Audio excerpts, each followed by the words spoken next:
His hands are bleeding, not from sanding smooth chairs in a cozy workshop, from driving iron chisels into limestone until sparks fly and knuckles split. That image doesn't make it onto Christmas cards. For 2,000 years, the church called him the carpenter. Safe, humble, manageable.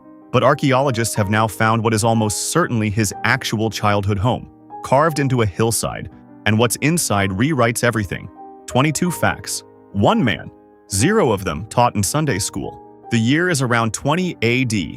Lower Galilee, northern edge of the Roman Empire.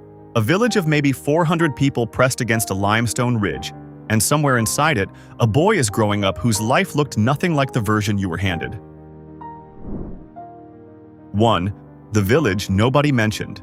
Nazareth in the 1st century was so obscure that Jewish sources didn't record its existence until the 3rd century CE, 200 years after Jesus walked its streets.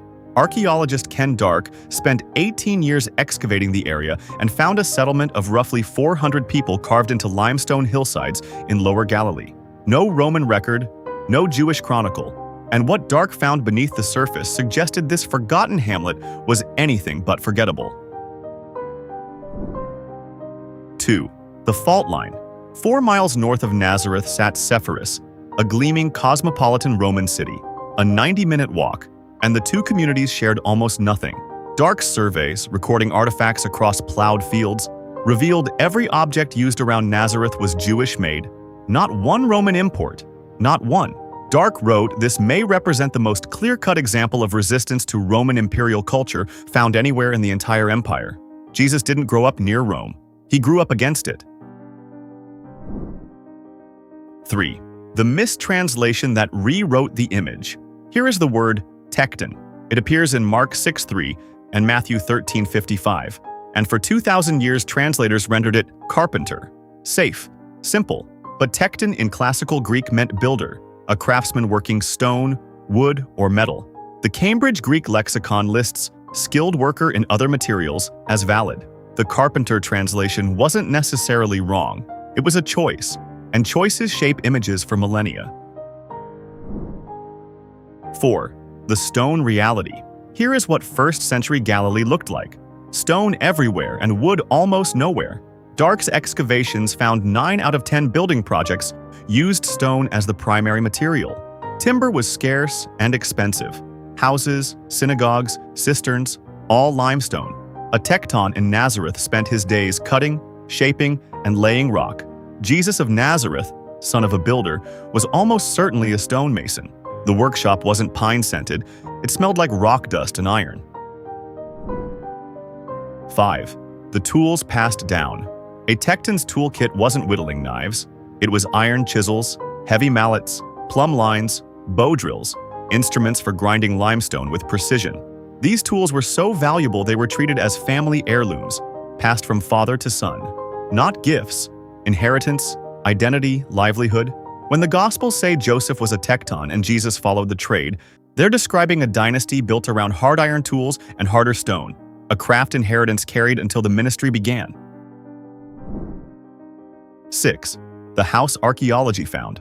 In 2006, archaeologist Yardena Alexander excavated a 1st century dwelling beneath Nazareth's International Marian Center. 2 rooms, a courtyard, a cistern cut into bedrock. Separately, Ken Dark investigated a rock-cut structure beneath the Sisters of Nazareth convent, also dated to the 1st century. What made it extraordinary was the construction quality. The stonework revealed expert knowledge of local limestone. Dark noted whoever built it displayed exactly the skill you'd expect from someone the Gospels called a tekton. 7. The Byzantine bombshell. A Byzantine church doesn't appear over random rubble. Between the 5th and 7th centuries, a large, elaborately decorated church was built directly over the Sisters of Nazareth structure, almost certainly the Byzantine Cathedral of Nazareth. A pilgrim diary from the 380s describes a site called the Church of the Nutrition, meaning the upbringing of Christ, at this exact location. Dark found it was built larger than the Church of the Annunciation nearby. 4th century Christians believed this was where Jesus grew up. 8. The cave house. The 1st century structure was partly carved into a natural limestone cave. Rock-cut walls high enough to stand in, a doorway cut from bedrock, chalk flooring, a staircase to a flat roof. It sat beside a seasonal river whose steep bank may even be the hill Luke mentions when the crowd tried to throw Jesus off it headlong. This wasn't poverty. This was precision construction by someone who understood limestone the way a surgeon understands anatomy. 9. The family inside. The house held enough space for 9 or 10 people. The Gospels name 4 brothers, James, Joseph, Judas, Simon, plus unnamed sisters, Mary and Joseph. Researchers found cooking pot fragments, limestone vessels, and a spindle whorl inside. Nothing indicated wealth, nothing indicated destitution. What the artifacts showed was exactly what Dark called a normal Jewish family life for this time and place. Completely ordinary, in a structure that may be the most significant domestic building in Western history. 10. Before sunrise. The day in 1st century Nazareth began before the sun rose, to the grinding of a hand mill. Barley, not expensive wheat, was ground fresh each morning because flour went stale fast. Women knelt at the mill while darkness pressed against the limestone walls. Not occasionally, every morning, every year, the sound of stone grinding stone before dawn was as constant as breathing. Somewhere in that pre-dawn darkness, a boy was growing up listening to it, absorbing it, becoming it. 11. The water system. There was no running water in 1st century Nazareth. What there was instead was engineering. A bell-shaped cistern cut into bedrock collected rainfall from the flat roof, channeled through stone gutters into a sedimentation basin where debris settled before reaching the reservoir. Sealed with hydraulic plaster, lime, ash, and crushed pottery, it stayed watertight for decades. This wasn't primitive, sophisticated water management, built by people who understood their environment with cold precision. Infrastructure of survival, carved from rock. 12. The limestone obsession. Nazareth's residents preferred limestone vessels over clay for one reason. Under Jewish purity law, clay could become ritually impure and had to be destroyed. Limestone was believed immune. A limestone cup, once clean, stayed clean. Fragments appeared at the Sisters of Nazareth site. This community was so committed to purity law they carved their kitchenware from rock. The faith wasn't abstract theology. It was chiseled into every object they touched, every meal they served, every cup raised to their lips. 13. The Triad. The diet of 1st century Nazareth ran on 3 things: bread, wine, and olive oil. The Mediterranean Triad. Bread was baked daily in domed clay ovens called tabun because it didn't survive overnight. Olive oil was cooking fuel, lamp oil, and skincare. Wine was safer than water. When Jesus later spoke of bread and wine at his final meal, he wasn't reaching for poetic symbols. He was reaching for the food he had eaten every single day of the preceding 30 years. 14. The rooftop. In 1st century Galilee, the flat roof wasn't decoration.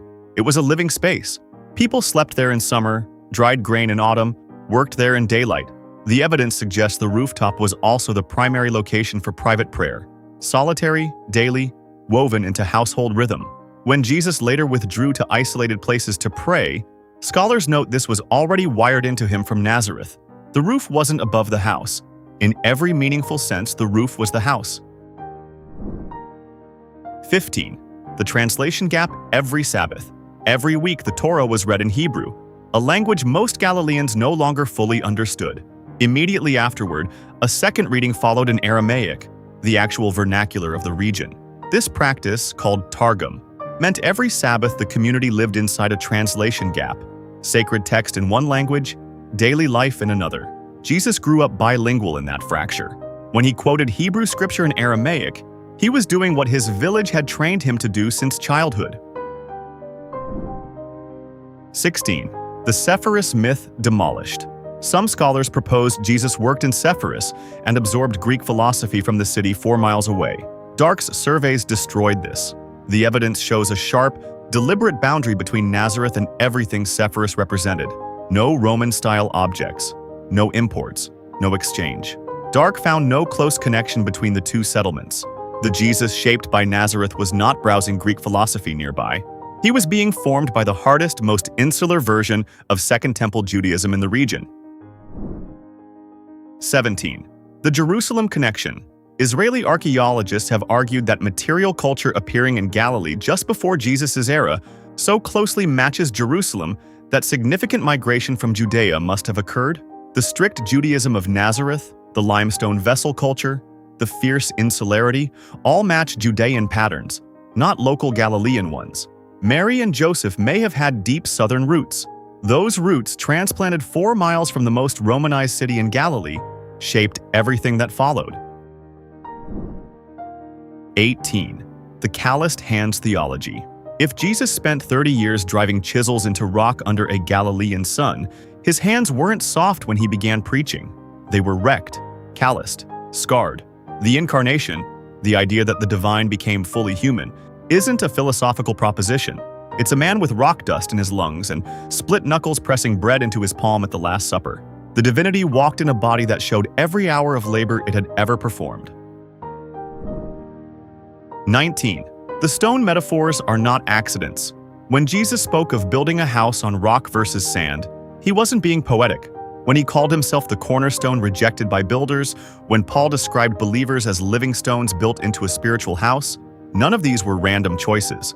They were the vocabulary of a working stonemason, a man who spent decades selecting stone, testing weight, laying foundations, speaks about foundations differently than anyone else in the room. These weren't illustrations. They were memories. 20. The invisible years. Between 12-year-old Jesus in the temple and the start of his ministry around age 30, the Gospels go silent. 18 years. Not a word. Scholars call them the hidden years. Archaeology is now filling that silence. The pre-dawn grinding of a handmill, the smell of limestone dust, iron tools passed from a father's hands, a fiercely anti-Roman village shaping a worldview. 18 years of ordinary life that made the extraordinary not just possible but inevitable. 21. The evidence that sat ignored. The Sisters of Nazareth convent was first excavated in the 1880s by the nuns themselves. Decades of evidence accumulated, poorly documented, and was ultimately dismissed after an influential archaeologist declared the site insignificant. Records gathered dust. When Dark arrived in 2006, he found notes untouched for generations. Incredible, he called it. A site connected to the childhood of the most written-about figure in history, sitting unexamined in a convent basement. One dismissal had been enough to bury it. 22. The size of what was hidden. The church didn't bury a conspiracy. What it quietly erased, through centuries of translation choices, artistic conventions, and convenience, was something far more unsettling. Ordinariness. A 400-person village with no Roman record, a stonemason's bleeding hands, a rooftop prayer before dawn, a family of 9 in a limestone cave. The most influential figure in Western history didn't emerge from a sanitized workshop. He emerged from rock dust, barley bread, strict purity law, and the most anti-Roman community in the empire.